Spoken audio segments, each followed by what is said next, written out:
சமூக சொந்தங்களுக்கு வணக்கம். மீண்டும் மற்றொரு காணொலியில் உங்களை சந்திக்கின்றேன். இந்த காணொலியில் பார்க்க இருக்கின்ற விடயம், உக்ரைனுக்கு ஆதாயமாக்கும் ரஷ்ய சொத்துக்கள் G7 நாடுகள் முடிவு. உக்ரைன் அதிபரின் சொந்த ஊரை இலக்கு வைத்து ரஷ்யா தாக்குதல், பலர் பலி. குவைத் விரைந்த விமானப்படை விமானம் இந்தியர்களின் உடலை தாயகம் கொண்டு வருவதில் மத்திய அரசு தீவிரம். மோசமான பொருளாதாரத்திலும் ராணுவத்திற்கு அள்ளிக் கொடுக்கும் பாகிஸ்தான் அரசு. இவை பற்றித்தான் விரிவாக பார்க்க இருக்கின்றோம். வாங்க காணொலிக்குள் போகலாம். மேற்குலக நாடுகளில் உள்ள ரஷ்யாவின் முடக்கப்பட்ட சொத்துக்கள் இருந்து $50 பில்லியன் அளிக்க G7 மாநாட்டில் முடிவு எட்டப்பட்டுள்ளது. உலகின் முன்னேறிய பொருளாதார நாடுகளை உறுப்பினராக கொண்ட G7 கூட்டமைப்பின் மாநாடு இத்தாலியில் தொடங்கி இடம்பெற்று வருகின்றது. போரினால் பாதிக்கப்பட்டுள்ள உக்ரைன் தனது ராணுவத்தை பலப்படுத்திக் கொள்ளவும் உள்கட்டமைப்பை சீராக்கவும் இந்த கடனுதவி அளிக்கப்பட உள்ளது. ரஷ்ய மத்திய வங்கியின் பணம் ஏறத்தாழ $280 பில்லியன் அளவுக்கு மேற்குலக நாடுகளில் உள்ளதாகவும் 2 ஆண்டுகளுக்கு முன்பு உக்ரைன் மீது படையெடுத்ததால் அவை முடக்கப்பட்டுள்ளதாகவும் அமெரிக்க அரசு தெரிவித்துள்ளது. பெரும்பாலானவை ஐரோப்பிய யூனியன் கட்டுப்பாட்டில் உள்ளது. அதன் உறுப்பு நாடுகள் சமீபத்தில் இந்த பணத்திற்கு வருகின்ற வட்டியை உக்ரைனுக்கு நிதி உதவியாக அளிக்க அனுமதி வழங்கின. சில மாதங்களில் இந்த கடன் வழங்கப்படும் என்று தெரிகின்றது. வட்டி பணம் மட்டுமல்லாமல் ரஷ்யாவின் முழு சொத்துக்களையும் உக்ரைனுக்கு நிதி உதவியாக அளிக்க அமெரிக்கா பாதித்தது. இதேவேளை உக்ரைனுக்கு ஏவுகணைகள், கையெறி குண்டுகள் உள்ளிட்ட ஆயுதங்களை கனடா அனுப்ப உள்ளதாக கனடிய பாதுகாப்புத்துறை அமைச்சர் பில் பிளேர் தெரிவித்திருக்கின்றார். 2000க்கும் அதிகமான ஏவுகணைகள், 29 ஜெர்மனிய ரிமோட் கட்டுப்பாட்டு ஆயுத வாகன அமைப்புகள், 130,000 சிறிய கையெறி குண்டுகள் ஆகியவற்றை கனடா உக்ரைனுக்கு அனுப்பவுள்ளது. மேலும் 50 ஆயுதமேந்திய வாகனங்கள் அனுப்பப்பட உள்ளதாக தெரிவித்த அமைச்சர், முதல் 4 வாகனங்கள் இந்த வாரம் கனடாவிலிருந்து அனுப்பப்படும் என்றும் அடுத்த வாரங்களில் அவை உக்ரைனுக்கு கிடைக்கும் என்றும் குறிப்பிட்டுள்ளார். தெற்கு இத்தாலியில் நடைபெற்று வருகின்ற மாநாடு சனிக்கிழமை முடிவடையும் என்று எதிர்பார்க்கப்படுகின்ற பின்னணியில் பல முடிவுகள் எடுக்கப்படலாம் என்றும் இவை ரஷ்யாவை அதிர வைக்கும் என்றும் எதிர்பார்க்கப்படுகின்றது. இதேவேளை G7 நாடுகள் ஒவ்வொரு ஆண்டும் ராணுவத்திற்காக $120,000 கோடி செலவு செய்கின்றன. உலகம் முழுவதும் உள்ள வறுமையை போக்க ஒரு ஆண்டுக்கு $3,170 கோடி ஒதுக்கினாலே போதுமானது. ஆனால் G7 நாடுகள் வெறும் $400 கோடி தான் ஒதுக்கீடு செய்கின்றன. இந்நிலையில் ஆயுதங்களுக்கு செய்யும் செலவில் ஒரு பகுதியை உலகளவில் ஏற்பட்டுள்ள வறுமையை நீக்க செலவு செய்ய வேண்டும் என்று ஆக்ஸ்பாம் நிறுவனம் அந்த நாடுகளை வலியுறுத்தி இருக்கின்றமையும் இங்கு சுட்டிக்காட்டத்தக்கது. மறுபுறம் பிப்ரவரி 2022 ரஷ்யா உக்ரைன் மீது தாக்குதல் நடத்த தொடங்கி 3 ஆண்டுகளாக போர் நீடித்து வருகின்ற பின்னணியில் உக்ரைன் அதிபர் விளாடிமிர் ஜெலன்ஸ்கியின் சொந்த ஊரான கிரிவி ரெக் நகரின் மீது ரஷ்யா ஏவுகணை தாக்குதல் நடத்தியிருக்கின்றது.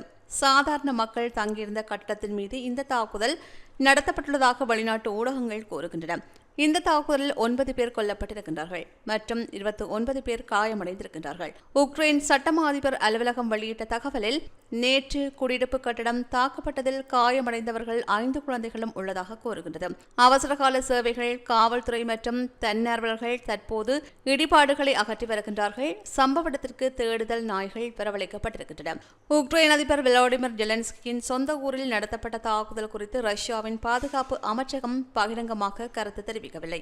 இதேவேளை தாக்குதல்களில் உயிரிழந்தவர்களின் உறவினர்களுக்கு உக்ரைன் அதிபர் இரங்கல் தெரிவித்திருக்கின்றார். ஒவ்வொரு நாளும் ஒவ்வொரு மணி நேரமும் ரஷ்யா பயங்கரவாதம், உக்ரைன் அதன் பங்காளிகளுடன் சேர்ந்து வான் பாதுகாப்பை பலப்படுத்த வேண்டும் என்பதை நிரூபிப்பதாக அவர் கூறுகின்றார். அடுத்து, குவைத் தீ விபத்தில் இந்தியர்கள் பலர் பலியாகி இருக்கின்ற நிலையில் அவர்களின் உடல்கள் விரைவில் இந்தியாவிற்கு கொண்டுவர இந்திய விமானப்படை விமானம் பயன்படுத்தப்பட இருப்பதாக மத்திய அரசு கூறுகிறது. குவைத்தின் தெற்கு மங்காப் மாவட்டத்தில் உள்ள கட்டிடத்தில் ஏற்பட்ட பயங்கர தீ விபத்தில் 48 பேர் பலியாகி இருக்கின்றார்கள். இதில் 42 பேர் இந்தியர்கள் என்று அஞ்சப்படுகின்றது. இறந்தவர்களின் உடல்களை இந்தியாவுக்கு கொண்டுவர இந்திய விமானப்படையின் விமானம் தயாராக இருக்கின்றது என்று மத்திய அமைச்சர் தெரிவிக்கின்றார்.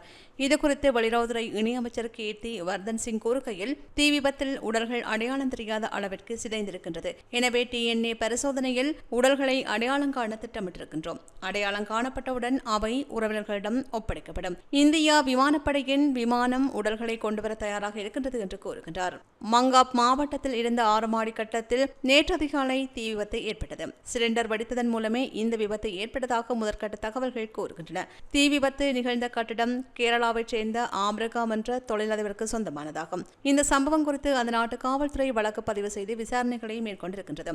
இதேபோல் தீ விபத்து நடந்த இடத்தை நேரில் பார்வையிட்ட அந்த நாட்டின் துணை பிரதமர், இதுபோன்ற தீ விபத்திற்கு ரியல் எஸ்டேட் உரிமையாளர்கள் தான் காரணம் என்று குற்றம் சாட்டியிருக்கின்றார். அதேவேளை உயிரிழந்தவர்களை பொறுத்தளவில் 19 பேர் கேரளாவைச் சேர்ந்தவர்கள் என்று தகவல்கள் வெளியாகி இருக்கின்றன. 50 பேர் வரை காயமடைந்திருக்கின்றார்கள். உயிரிழந்தவர்களுக்கு ரூபாய் 2 லட்சம் நிவாரணத்தை பிரதமர் மோடி அறிவித்திருக்கின்றார். மேலும் காயமடைந்தவர்கள் விரைவில் குணமடைய வேண்டும் என்று வேண்டியிருக்கின்றார். இந்த தீ விபத்து தொடர்பாக வெளியுறவுத்துறை அமைச்சர் ஜெய்சங்கர் குவைத் வெளியுறவுத்துறை அமைச்சர் அப்துல்லா அலி அல் ஜக்பாவுடன் பேசியிருக்கின்றார். விபத்து குறித்து முழுமையாக விசாரிக்கப்பட்டு பிரச்சினைகள் சரி செய்யப்படும் என்றும் குவைத் தரப்பிலிருந்து தெரிவிக்கப்பட்டிருக்கின்றது. உயிரிழந்தவர்களை இந்தியா கொண்டு வருவதற்கும் காயமடைந்தவர்களுக்கு உரிய சிகிச்சை அளிக்கவும் வலியுறுத்தப்பட்டிருக்கிறது என்றும் கூறியுள்ளார். குவைத்தில் உள்ள இந்திய தூதரகம் பாதிக்கப்பட்டவர்களின் குடும்ப உறுப்பினர்களை தொடர்பு கொள்ள இலக்குகளும் அறிவித்திருக்கின்றது. குவைத்தை பொறுத்தவரையில் அதன் மொத்த மக்கள் தொகையில் 21% பேர் இந்தியர்களாக இருக்கின்றார்கள். அதேபோல் பணியாளர்களில் 30% பேர் இந்தியர்களாக இருக்கின்றமையும் குறிப்பிடத்தக்கது. அடுத்து இந்தியாவுடன் எல்லையை பகிர்ந்து கொண்டுள்ள பாகிஸ்தான் எப்போது வேண்டுமானாலும் திவால் ஆகலாம் என்ற நிலையில் இருக்கின்றது. அந்த நாட்டின் பொருளாதாரத்தை காப்பாற்ற சர்வதேச நாணய நிதியத்திடம் நிதியுதவியை பெற நாள்தோறும் போராடி வருவது மட்டுமல்லாமல் அரசின் நிதிநிலையை மேம்படுத்தல் பல கட்டணத்தையும் வரியையும் பாகிஸ்தான் அரசு உயர்த்தியிருக்கின்றது. இந்நிலையில் பாகிஸ்தான் நாட்டில் புதிதாக அமைந்துள்ள அரசு பல முக்கிய மாற்றத்தை செய்துள்ளது. குறிப்பாக ஒவ்வொரு துறையிலும் திறமையான அனுபவமுள்ள அதிகாரிகளை நியமிக்கும் முயற்சியை ஷெபாஸ் ஷெரீப் அரசு எடுத்துள்ளது. பாகிஸ்தான் அரசு அந்த நாட்டு பொருளாதாரம் திவாலாவதை தடுக்கும் பொருட்டு பல நடவடிக்கைகளையும் எடுத்து வருகின்ற நிலையில் அந்த நாட்டின் பாதுகாப்புத்துறைக்கான நிதி ஒதுக்கீட்டை யாரும் எதிர்பார்க்காத வகையில் 16.4% அதிகரித்துள்ளது. பாகிஸ்தான் அரசு 2025 நிதியாண்டுக்கான பட்ஜெட்டை புதன்கிழமை வெளியிட்ட நிலையில் பாகிஸ்தான் அரசு ராணுவத்திற்காக ஒதுக்கப்பட்டுள்ள நிதி தொகையை அதிகரித்துள்ளதாக அறிவித்துள்ளது. இந்த பட்ஜெட் அறிக்கையில் கூடுதலாக பாகிஸ்தான் அரசு ஊழியர்களின் சம்பளமும் 25% உயர்த்தப்பட்டிருக்கின்றது. பாகிஸ்தான் மிக மோசமான பொருளாதார நிலையில் இருந்தாலும் அந்த நாட்டில் ஆயுத உற்பத்தி பெரிதாக இல்லாத நிலையில் வெளிநாட்டிலிருந்து ஆயுதங்களை இறக்குமதி செய்ய ராணுவத்திற்கு தொடர்ந்தும் பணம் செலவழித்து வருகின்றது. சமீப காலமாக சீனா பாகிஸ்தானின் மிகப்பெரிய ராணுவ கூட்டாளியாக உருவெடுத்துள்ளது. பாகிஸ்தான் உலகின் 5வது பெரிய ஆயுத இறக்குமதியாளராக உள்ளது. 2019-2023 காலகட்டத்தில் பாகிஸ்தான் ஆயுத இறக்குமதியில் 82% சீனாவிலிருந்து வந்தது என்றே ஷிப்ட்ரி அமைப்பின் டேட்டா கூறுகின்றமையும் குறிப்பிடத்தக்கது. இவை சமீபத்தில் வெளியான செய்திகளின் தொகுப்பாக காணப்படுகின்றன. செய்திகள் பற்றி உங்களுடைய கருத்துக்களை கீழே இருக்கும் கமெண்ட்ஸ் பக்கத்தில் மறக்காமல் பதிவிடுங்க. மீண்டும் மற்றொரு காணொளியில் உங்களை சந்திக்கின்றேன். நன்றி. இது போன்ற பல செய்திகளை தெரிந்து கொள்ள நம்முடைய சமூக மீடியா யூடியூப் சேனலை சப்ஸ்கிரைப் செய்து அருகிலுள்ள பெல் பட்டனை கிளிக் செய்யுங்கள். மேலும் செய்திகளை உடனுக்குடன் தெரிந்து கொள்ள சமூகமீடியா.com என்ற இணையதளத்தின் வாயிலாக எங்களுடன் இணைந்திருங்கள்.